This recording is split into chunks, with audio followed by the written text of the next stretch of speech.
Olá, meninos, tudo bem? Agora a gente começa o nosso módulo 2 do curso de Cálculos Químicos. A gente vai falar de fórmulas químicas, determinação de fórmulas químicas e, principalmente, interconversão de fórmulas químicas. O interessante desse módulo é você conseguir fazer a conversão de fórmulas. Eu te dou um tipo de fórmula, você consegue chegar no outro tipo de fórmula. Você vai entender nos próximos slides. Vamos começar então? Bom, olha só. Quando a gente fala do estudo de fórmulas químicas, para você ter uma ideia introdutória do assunto, eu trouxe aqui um modelo de uma molécula. Presta bem atenção nesse modelo. Deixa eu segurar ele numa posição certinha aqui para a gente estudar. Olha, eu tenho aqui um modelo de uma molécula orgânica, certo? Essa molécula orgânica, nessa molécula orgânica, cada átomo preto representa um átomo de carbono. Presta atenção. Quantos carbonos são? 1, 2, 3 aqui, 4 eu estou segurando, 5, 6. Seis carbonos. Cada átomo vermelho representa um oxigênio. Quantos oxigênios tem? 1, 2, 3 aqui na frente, 4, 5, 6 oxigênios. Cada átomo branco pequenininho representa um hidrogênio. Quantos hidrogênios nós temos, então? 1, 2, 3, 4, 5, 6, 7, 8, 9, 10, 11, 12. Lembra? C6, H12, O6. Essa moleculinha, na verdade, essa molécula não. Esse modelo de moleculinha que eu estou segurando aqui na minha mão representa uma das possíveis estruturas para a molécula de glicose, tá certo? Quando a gente analisa um modelo igual esse que eu tenho aqui em mãos, fica fácil você entender muitas informações diferentes sobre a estrutura da molécula, né?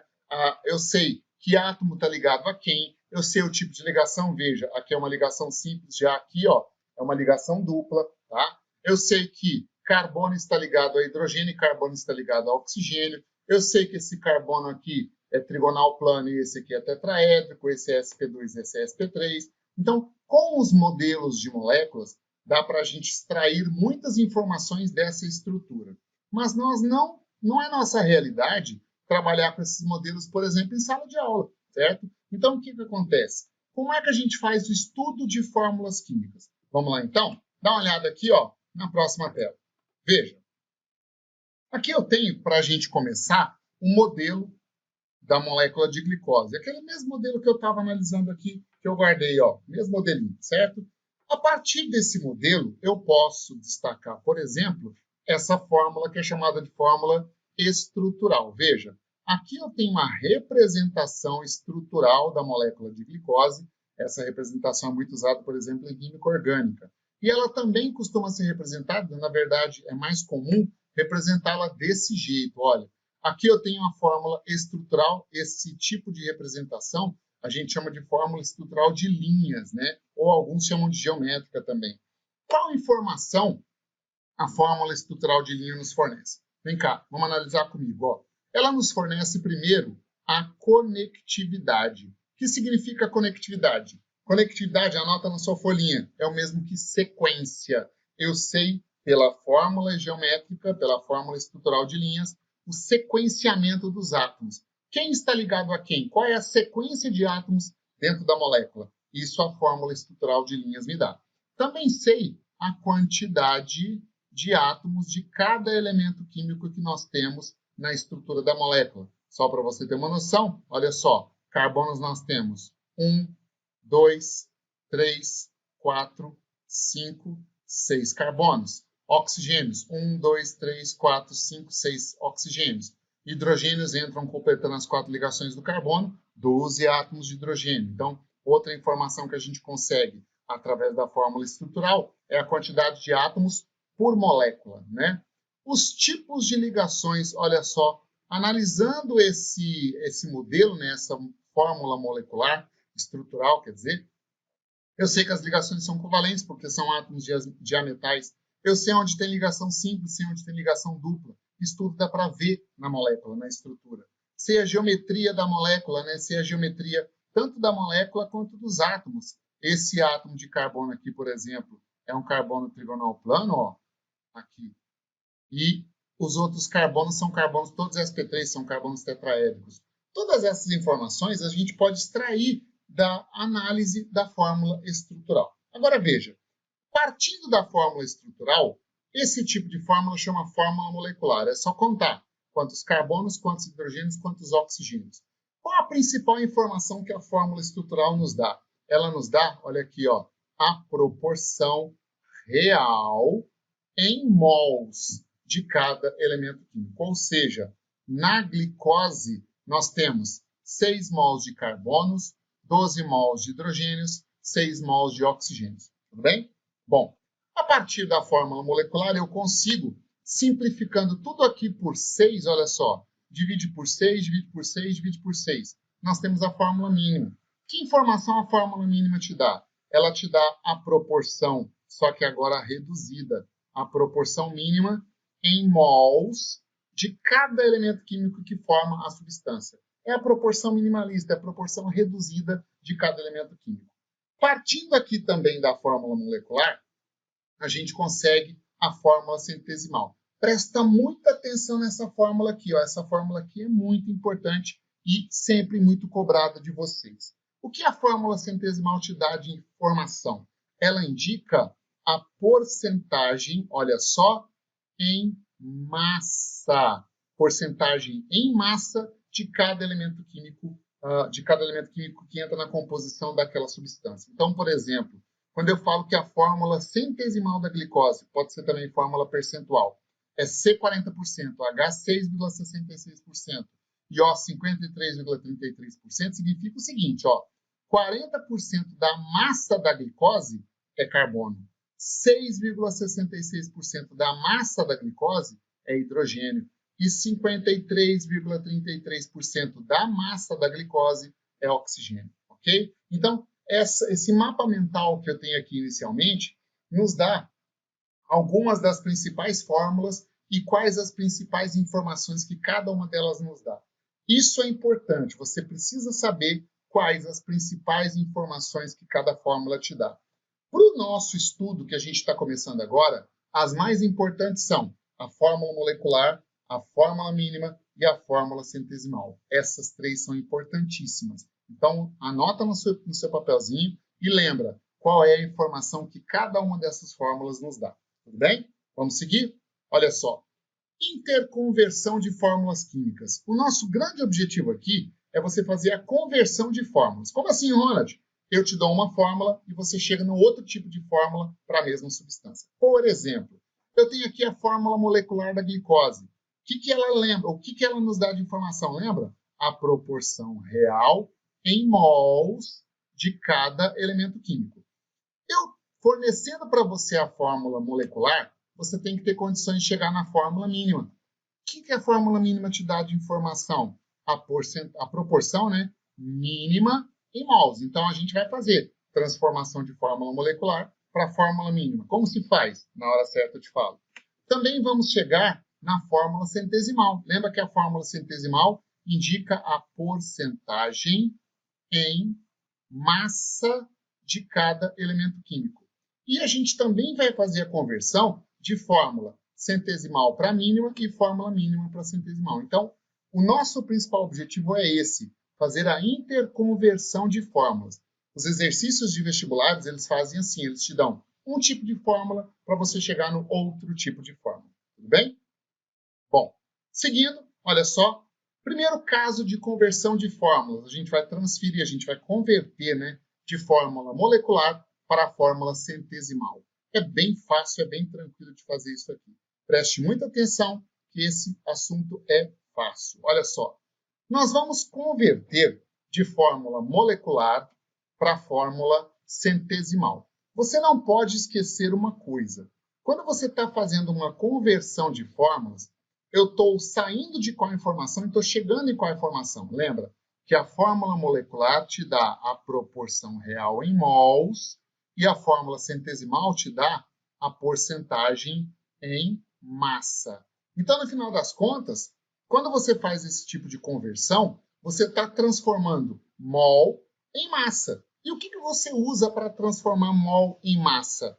A massa molar. Então, se você determina a massa molar do composto, que é dada em gramas por mol, você, através da massa molar, analisando a massa molar, você consegue fazer a conversão de fórmula molecular para a fórmula centesimal, certo? Olha esse primeiro exemplo que eu tenho aqui, um exemplo bem simplesinho, ó.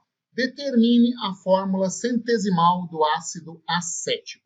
Essa é a estrutura do ácido acético. Primeira coisa, olha só, através da fórmula estrutural, eu quero a fórmula molecular dele, porque eu preciso chegar na fórmula molecular. Olha só, eu tenho aqui quantos carbonos? Um aqui, e aqui tem mais um átomo de carbono, portanto, carbonos são 2. Quantos hidrogênios tem no ácido acético? 3 aqui nesse carbono, mais um aqui, 4. E quantos oxigênios tem no ácido acético? 2. Então, essa estrutura que você está vendo aqui, essa fórmula estrutural de linhas, né, tem fórmula molecular C2H4O2. Então, eu tenho uma fórmula molecular e agora eu quero transformar isso em fórmula centesimal. Como eu faço? Começa pela massa molar. Então, determine a massa molar do ácido acético, que é C2H4O2. Ora, aqui nós temos 2 átomos de carbonos, nós temos 4 átomos de hidrogênios e nós temos 2 átomos de oxigênio. Se você for na tabela periódica, lembra? O carbono é 12. Então, 2 vezes 12, aqui nós temos 24 unidades de massa atômica ou 24 gramas por mol, se eu estiver falando de massa molar. Deixa eu mudar a cor aqui. Olha só, pegar um vermelho. Massa atômica do hidrogênio é 1. 4 vezes 1, aqui nós temos 4 gramas por mol, só de hidrogênio. E, deixa eu mudar de cor de novo, pegar um azul mais clarinho aqui. Ó, não, esse aqui. Aqui, ó. Oxigênio é 16, 2 vezes 16 vai dar 32 gramas. Bom, o total aqui, se você somar 24 com 4 com 32, isso vai dar 60 gramas por mol. Ou seja, 1 mol de moléculas de ácido acético corresponde a uma massa de 60 gramas. Agora, quer ver uma coisa? Desses 60 gramas, quanto tem aí dentro só de carbono? Ora, só de carbono, concorda comigo que eu tenho 24 gramas? Porque, ó, 24 gramas é só carbono. Então, dá para descobrir qual porcentagem 24 gramas corresponde dentro do total de 60 gramas. Como é que eu faço isso, Ronald? Faço, olha aqui, ó. Primeiro, para o carbono. Olha, 60 gramas é a massa total do ácido acético. Portanto, 60 gramas é a massa total. Isso corresponde a 100%. Lá dentro desses 60 gramas, quanto tem só de carbono? Não é 24? Então, se eu tenho 24 gramas de carbono, isso corresponde a que porcentagem? Vou chamar isso de X aqui. Você faz o cálculo, eu vou colocar direto esse X aqui, ó, que é a porcentagem em massa de carbono no ácido acético, vai dar 40% de carbono. Tudo bem? Bom, vamos fazer a mesma coisa para o hidrogênio. Ora, para o hidrogênio. Veja, 1 mol de ácido acético pesa quanto? 60 gramas. Então, 60 gramas corresponde à massa total de 1 mol, ou seja, 100% da massa do ácido acético. Agora, dentro desses 60 gramas de ácido acético, que corresponde a 1 mol, quanto tem lá só de carbono? Só de hidrogênio, desculpa. Não são 4 gramas? Então, olha aqui, ó. 4 gramas de hidrogênio corresponde a esse valor que eu estou chamando aqui de Y, né? Calcula o Y. Quando você calcular o Y, você vai ter a porcentagem em massa de hidrogênio no ácido acético. Esse valor Y aqui, ó, vai dar 6,66% de hidrogênios. E falta a gente determinar agora a porcentagem em massa de oxigênio. Então, olha aqui, ó, para o oxigênio. Bom, 60 gramas é a massa total, né? Então 60 gramas corresponde à massa total do ácido acético, que é 100%. Dentro dos 60 gramas, quanto eu tenho só de oxigênio? 32. Portanto, ó, 32 gramas de oxigênio corresponde a, vou chamar de Z aqui, cálculo Z, e Z fornece para você a porcentagem em massa de oxigênio no ácido acético. Isso vai dar 53,33%. Portanto, agora eu tenho a fórmula centesimal do ácido acético. A fórmula centesimal dele vai ser C, quanto? 40%. H, quanto? 6,66%. O, quanto? 53,33%. Portanto, nós fizemos isso. A gente converteu a fórmula molecular em fórmula centesimal. É assim que a gente faz para transformar a fórmula molecular em fórmula centesimal.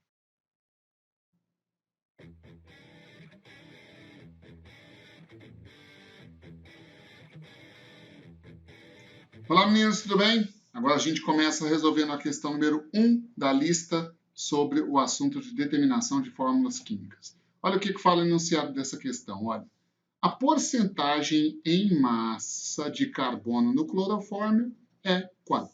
Uma questão simples, uma questão mais direta, para a gente ir subindo o nível à medida dos resultados. Olha só, começa calculando a massa molar do clorofórmio. O clorofórmio é CHCl3, tudo bem? Ora, o carbono é 12, eu tenho um átomo de carbono aqui, mais o hidrogênio é 1, eu tenho um átomo de hidrogênio aqui, e o cloro é 35,5, né? Então, eu tenho 3 átomos de cloro, cuja massa atômica é 35,5. Então, somando 12 do carbono, 1 do hidrogênio e 35,5 do cloro, temos o resultado 119,5 gramas por mol. Quer dizer que um mol de clorofórmio pesa 119,5 gramas. Mas olha só, dentro desse total de 119,5 gramas, quanto a gente tem só de carbono? Concorda comigo que são aqui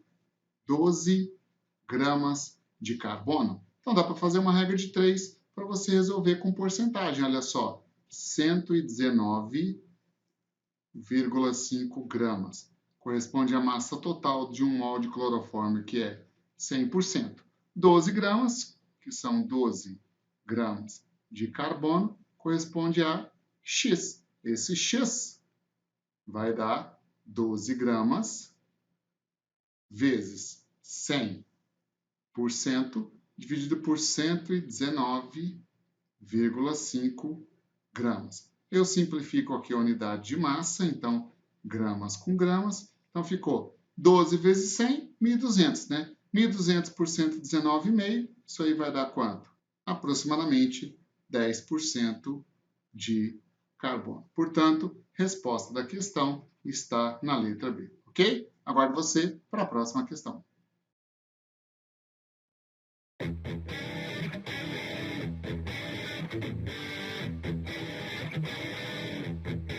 Olá, meninos, tudo bem? Agora a gente começa a resolução da questão número 6 da lista.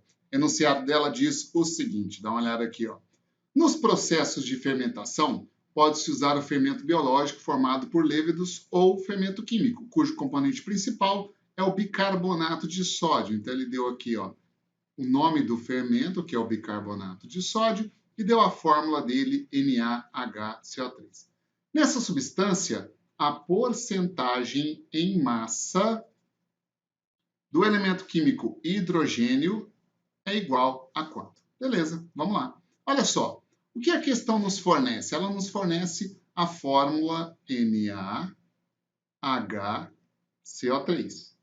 Isso é o quê? Isso é fórmula molecular. E você lembra? Qual informação a fórmula molecular te dá? Ela te dá a proporção real em mols de cada elemento químico que compõe a substância. Então, o bicarbonato de sódio, um mol dele é composto por 3 mols de oxigênio, 1 de carbono, 1 de hidrogênio e 1 de sódio. Tudo bem? E ele quer que você determine aqui, ó, a porcentagem em massa de um elemento químico só, nesse caso, do elemento químico hidrogênio. Tem sido muito cobrado ultimamente nos vestibulares dessa forma. No lugar de você determinar a fórmula centesimal do composto, ele pede a porcentagem em massa de um componente só daquela substância. Porque se você fez para um componente, você sabe fazer para todos. É uma forma de simplificar a resolução da questão. Então, no fundo, o que a gente está fazendo é transformar de mol para massa. E para transformar de mol para massa, você precisa de quê? Da massa molar, que é medida em gramas por mol. Tudo bem? Então, vamos lá. Eu preciso determinar a massa molar do bicarbonato de sódio, NaHCO3. Portanto, o bicarbonato de sódio é formado por um sódio, peso atômico do sódio é 23, consulte a tabela periódica. Eu tenho um átomo de hidrogênio no bicarbonato de sódio, peso atômico do hidrogênio é 1. Eu tenho um átomo de carbono no bicarbonato de sódio, massa atômica dele é 12. E tenho 3 átomos de oxigênio, peso atômico do oxigênio é 16. Se você somar 23 mais 1, 24, mais 12, 36, com 48, isso aqui vai dar 84 gramas por mol. Então, a massa molar do bicarbonato de sódio é 84 gramas por mol. Quer dizer que um mol de bicarbonato de sódio pesa 84 gramas. Mas o que a questão pediu para você? Ora, a questão pediu a porcentagem em massa de hidrogênio. Dentro desses 84 gramas aqui, que corresponde a um mol de bicarbonato de sódio, quanto nós temos de hidrogênio? Não é somente 1 grama? Ora, então agora eu consigo relacionar o conteúdo total com o conteúdo só de hidrogênio. Portanto, 84 gramas é a massa total, isso corresponde a 100% da massa de um mol de bicarbonato de sódio. Como de hidrogênio eu tenho só 1 grama, aqui 1 grama de hidrogênio corresponde a que porcentagem? Estou chamando aqui de x, né? Se você calcular esse valor x, aqui x vai dar 1 grama vezes 100% dividido por 84 gramas. Aqui, eu simplifico a unidade de massa, gramas com gramas, então deu 100 por 84. 100 por 84 dá aproximadamente 1,19, né? Então aqui vai dar 1,2% de hidrogênio. Hidrogênio em massa. Logo, a resposta está aqui, na letra A da questão, ok? Uma questão já um pouquinho mais elaborada. Aguardo você para a próxima questão.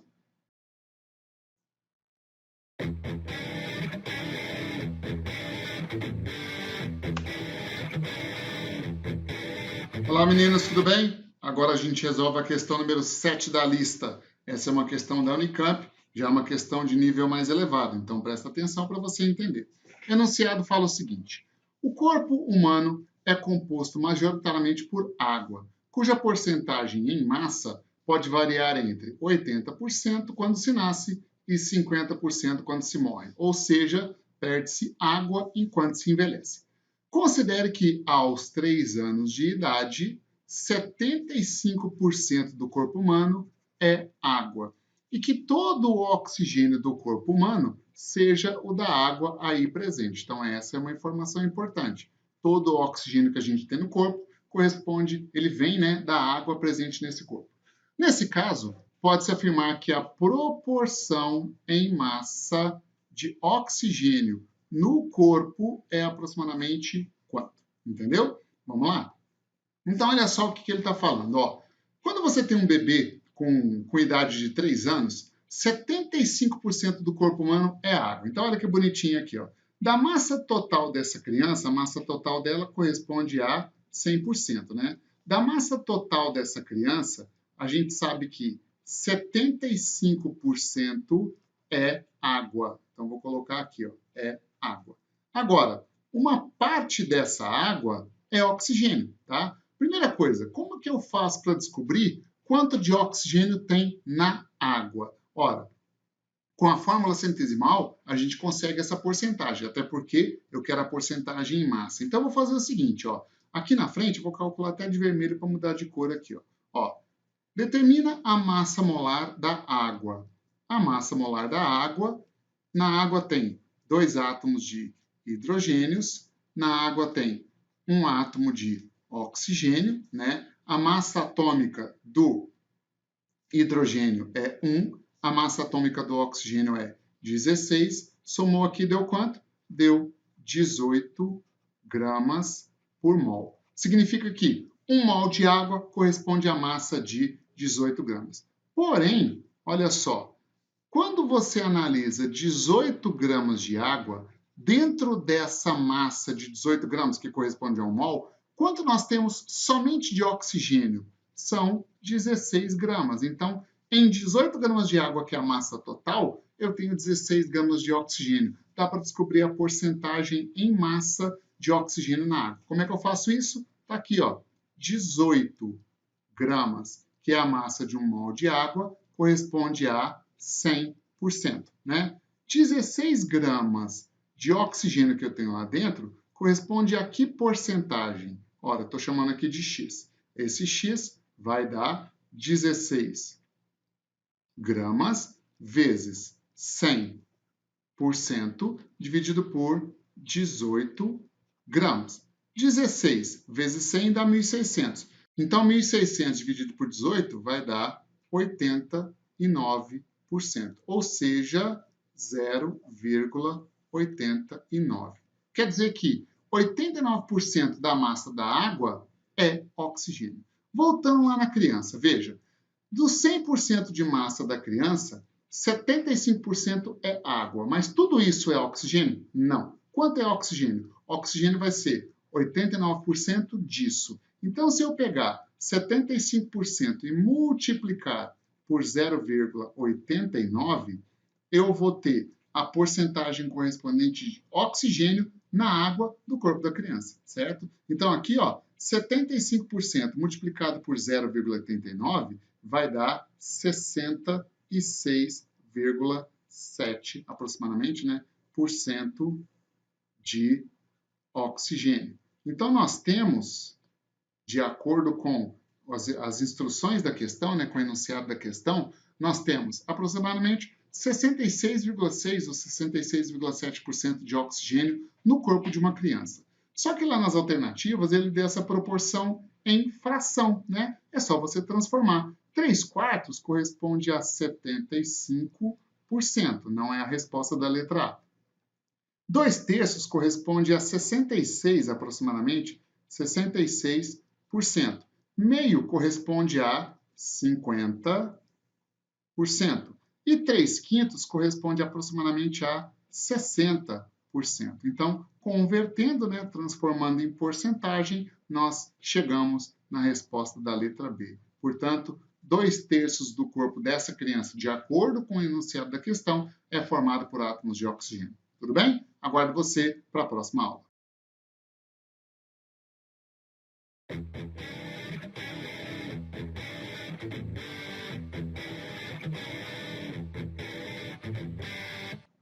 Olha só, uma aplicação para esse estudo de cálculo de fórmulas é para você descobrir a quantidade de moléculas de água que um sal hidratado pode ter na sua estrutura, certo? Dá uma olhada aqui, ó, uma aplicação interessante, desidratação de sais hidratados. É o seguinte, existem sais que têm a capacidade de absorver água, e essa água absorvida entra na composição do sal. A partir de então, você tem a estrutura de um sal hidratado. Só para você ter uma noção, existem vários sais que podem se hidratar. Por exemplo, o cloreto de cálcio, ó, CaCl2.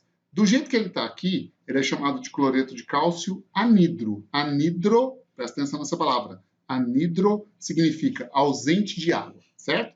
Quando o cloreto de cálcio está com 2 moléculas de água dentro da sua estrutura, a fórmula se escreve assim, CaCl2 vezes 2H2O.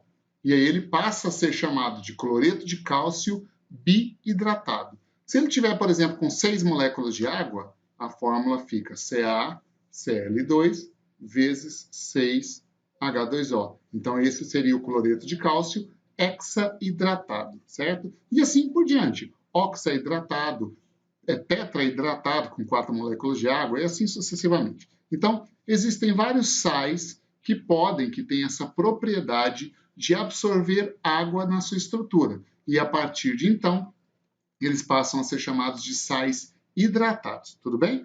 Olha o que esse probleminha que eu trouxe aqui mostra para a gente, ó. Considere a desidratação de 45 gramas de sulfato de cobre 2 pentahidratado, ok? Determine a massa de sal anidro obtida. Então, o sulfato de cobre é um sal que consegue absorver água, essa água entra na sua composição e aí ele se torna um sal hidratado. O enunciado fala aqui de sulfato de cobre 2. Veja, o cobre 2 é o íon cobre com NOx mais 2, até porque cobre varia NOx, pode ser mais 1 e mais 2. E o sulfato é o ânion SO4 menos 2. Montando a fórmula do sal aqui, né, troca as cargas, lembra como é que você monta a fórmula de um composto iônico? Deixa eu pegar uma outra cor aqui, ó. Esse 2 vem para cá sem sinal, esse 2 vem para cá sem sinal. Como 2 pode simplificar, aliás, tem que simplificar, né? A fórmula do sal anidro seria sulfato de cobre, CuSO4. Tudo bem? Então, o sulfato de cobre anidro é CuSO4. Como ele está falando de sulfato de cobre 2 pentahidratado, ele está com 5 moléculas de água incorporado à sua estrutura. Tudo bem? Para resolver esse probleminha que eu trouxe para a gente, para dar esse exemplo, primeira coisa que você faz, calcula a massa molar do sal do jeito que ele está aí, do sal hidratado. Então, eu vou calcular aqui a massa molar do sulfato de cobre pentahidratado. Aqui eu tenho um átomo de cobre na composição, também tenho um átomo de enxofre na composição, também tenho 4 átomos de oxigênio na estrutura e, além disso, eu tenho 5 moléculas de água na composição, beleza? Se você for na tabela periódica, a massa atômica do cobre é 63,5 gramas. Massa atômica do enxofre, 32 gramas por mol, ou massa molar, né? Massa atômica do oxigênio, 16. E lembra que eu coloquei 5 moléculas de água? Qual o peso de uma molécula de água? 16 do oxigênio mais 2 dos hidrogênios. Isso dá 18. Então, aqui seria 5 vezes 18 gramas. Quanto dá isso? Se você somar isso daqui, ó, 63,5 mais 32 mais 4 vezes 16, isso aqui dá 159,5 gramas, né? E aqui eu tenho 5 vezes 18. Só de água, nós temos aqui 90 gramas. Somando 159,5 com 90 gramas, dá 249,5 gramas por mol. Então, a massa molar do sulfato de cobre pentahidratado com 5 moléculas de água é 249,5 gramas por mol. Então, olha só o que a gente pode afirmar. Dá uma olhada aqui, ó. Se eu pegar um pouquinho desse sal e aquecer para forçar a desidratação desse sal, eu posso afirmar o seguinte, ó, que se eu tiver 249,5 gramas desse sal hidratado, né? O que vai acontecer quando eu desidratar esse sal? Ora, ele vai liberar, ó, para 249,5 gramas do sal hidratado, ele vai perder toda a sua água, ou seja, ele vai perder 90 gramas de água.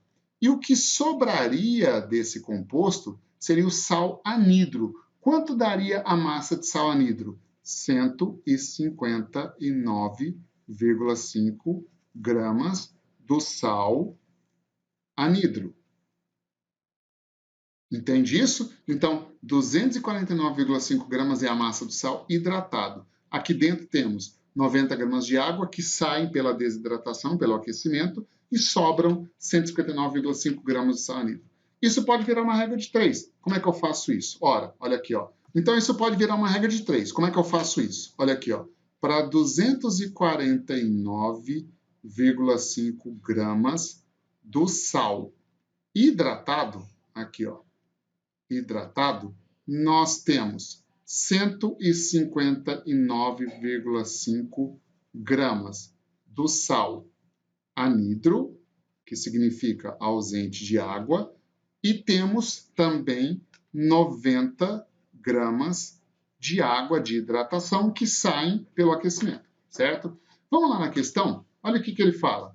Considere a desidratação de 45 gramas de sulfato de cobre 2 pentaidratado. Então, a massa de sal hidratado que vai sofrer desidratação é 45 gramas. Então, se eu tiver aqui, ó, 45 gramas do sal hidratado sofrendo desidratação, se eu colocar aqui um valor x, x vai me dar a massa do sal anidro que sobra. E se eu colocar aqui um y, y vai me dar a massa de água que vai embora pelo aquecimento na desidratação. Qual foi a pergunta da questão? Determine a massa do sal anidro obtido, ou seja, eu quero x. Aqui está minha regra de 3. Logo, esse x vai dar 45 gramas vezes 159,5 gramas do sal anidro, dividido por 249,5 gramas. Eu já posso aqui simplificar a unidade de massa gramas com gramas. A resposta vai sair em gramas, lógico, estou calculando a massa de água obtida. E essa massa de de sal anidro, né? E essa massa de sal anidro vai dar 28,8 gramas do sal anidro. Portanto, se você aquecer 45 gramas de sulfato de cobre 2 pentaidratado, toda a água vai embora e resta no sistema 28,8 gramas de sal anidro. Só para ilustrar, então, eu trouxe aqui duas figuras para você. Embaixo eu tenho a figura, né, que mostra a foto de um recipiente contendo sulfato de cobre pentaidratado. E em cima ele já está sofrendo desidratação. Isso é uma característica do sulfato de cobre, não quer dizer que outro sal seria assim, tá? O sulfato de cobre, quando está hidratado, ele fica de cor azul, né? E quando ele desidrata, ele fica anidro, ele adquire coloração branca. Então, veja, no recipiente de baixo nós temos aqui o sulfato de cobre hidratado e em cima, quando ele vai sofrendo desidratação, as partículas que você está vendo branca já são do sal desidratado, do sal anidro, tudo bem? Vamos resolver mais um exemplo agora que fala também de desidratação de um sal hidratado. Então, continuando, olha só. Aqui eu tenho uma questão que é da Universidade Federal Fluminense, e ela fala exatamente desse assunto, sobre sais hidratados. Olha, foram aquecidos 1,83 gramas de uma amostra de sulfato de alumínio hidratado. Bom, até que toda a água fosse eliminada. A amostra anidra, lembra o que significa anidro? Ausente de água, né? A amostra anidra pesou 0,94 gramas. Determine a fórmula molecular do sal hidratado. Ou seja, em outras palavras, ele está perguntando para você quantas moléculas de água apresentam cada unidade desse sal aí. Como é que a gente vai fazer isso? Bom, primeira coisa, qual é o sal que ele está falando? Ele está falando do sulfato de alumínio. Sulfato de alumínio é Al2SO4 3. Só que esse sal está hidratado. E com quantas moléculas de água ele tem? Não sei. Eu vou chamar isso de X. Então, olha só. Sulfato de alumínio vezes X moléculas de água. Então, nosso objetivo a partir de agora é descobrir quanto vale o X. Se são 2, se são 3, se são 5 moléculas de água. Eu vou determinar a massa molar desse sal hidratado do jeito que ele está aqui. Bom, para calcular essa massa molar, veja, são 2 átomos de alumínio, mais 3 átomos de enxofre. Veja que tudo que está dentro do parênteses está multiplicado por 3, portanto, 3 átomos de enxofre, mais 3 vezes 4, 12 átomos de oxigênio, né? Mais, olha só, eu tenho X moléculas de água. Eu vou colocar assim, X moléculas de água. Certo? Olha só, consultando uma tabela periódica para ver os pesos atômicos, o alumínio tem peso atômico 27, o enxofre tem peso atômico 32, O oxigênio tem peso atômico 16. E a água, ó, 16 do oxigênio mais 2 dos hidrogênios dá 18. Portanto, cada molécula de água tem a massa equivalente a 18 gramas. Então, olha só, se você somar tudo isso daqui, ó, 2 vezes 27, mais 3 vezes 32, mais 12 vezes 16, isso vai dar 342 gramas. E se você somar isso aqui, ó, x vezes as moléculas de água, isso vai dar 18x, certo?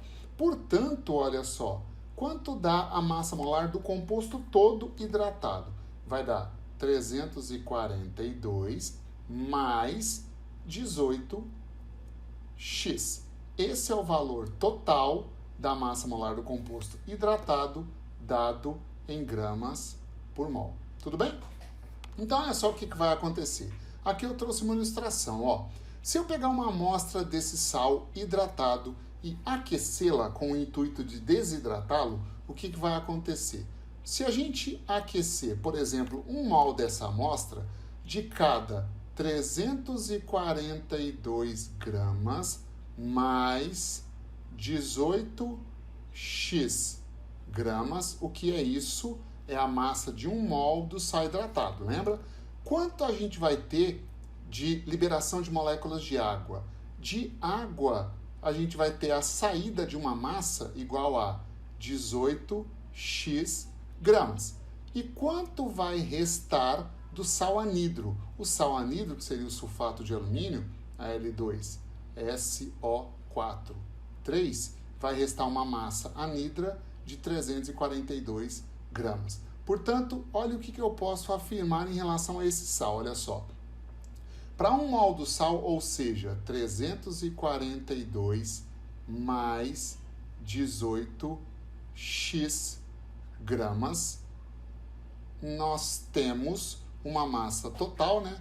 Isso, nessa massa total, nós temos 342 gramas do sal anidro e temos 18x gramas de água. Isso a gente viu calculando a massa molar do sal. Quais informações ele deu no enunciado da questão? Vamos lá conferir? Olha aqui, ó, deixa eu mudar de cor aqui. Ó. Foram aquecidos 1,83 gramas de amostra. E quando ele aqueceu 1,83 gramas de amostra, ele obteve do sal anidro 0,94 gramas, certo? Portanto, olha, se ele obteve 0,94 gramas, vamos conferir aqui, ó, para cada 1,83 gramas da amostra que ele analisou, ele obteve 0,94 gramas do sal anidro, certo? Então aqui eu tenho uma regra de 3. Eu vou resolver essa regra de 3 e com isso eu consigo calcular esse valor de x aí. Olha só, eu vou apagar aqui, porque senão vai tirar meu espaço, ó. Vou apagar aqui que eu vou precisar desse espaço daqui a pouquinho. Beleza. Então, continuando, vamos montar essa regra de 3? Multiplica cruzado aqui. Eu vou começar por aqui, ó. 342 mais 18x, isso em gramas, vezes 0,94 gramas também é igual a 1,83 gramas, que multiplica 342 gramas, certo? Posso simplificar as unidades de massa, gramas com gramas, gramas com gramas. Pronto, estou fazendo conta agora só com números, né? Meu cálculo ficou adimensional. Então, eu tenho agora 342 mais 18x, isso tudo multiplicado por 0,94. Do outro lado, 1,83 vezes 342. Primeira coisa que eu vou fazer é o seguinte, vou passar esse 0,94 para o lado de lá, dividindo, vai facilitar a nossa conta. Então, vai ficar assim, ó, 342 mais 18x é igual a, do lado de cá, 1,83 vezes 342 dividido por 0,94. Resolve aqui o segundo membro dessa equação. 1,83 vezes 342 dividido por 0,94. Isso aí dá 665,80. Portanto, ó, 342 mais 18x é igual a 665,80, certo? 342 vai passar para o outro lado negativo. Então, 342 passa para o outro lado negativo. Então, vai ficar assim, ó. 18x é igual a 665,8 menos 342. Logo, 18x vai dar... isso aí dá 323,80, né? Então, isso aqui dá 323,80. E, finalmente, o 18 passa dividindo. Portanto, x vai dar 323,80 dividido por 18. Fazendo essa conta, esse x vai dar exatamente 18. Portanto, nós acabamos de descobrir quem é o x. X é o número de moléculas de água que existe na composição do sal. Então, eu acabei de descobrir a fórmula molecular do composto. A fórmula molecular do composto vai ser Al2SO4, 3 vezes 18 moléculas de água. Qual foi a pergunta da questão? Ele pediu no enunciado da questão para você identificar a fórmula molecular do sal hidratado. Portanto, aqui, ó, eu tenho a fórmula molecular do sal hidratado, logo, essa é a resposta dessa questão, ok? Espero que você tenha entendido.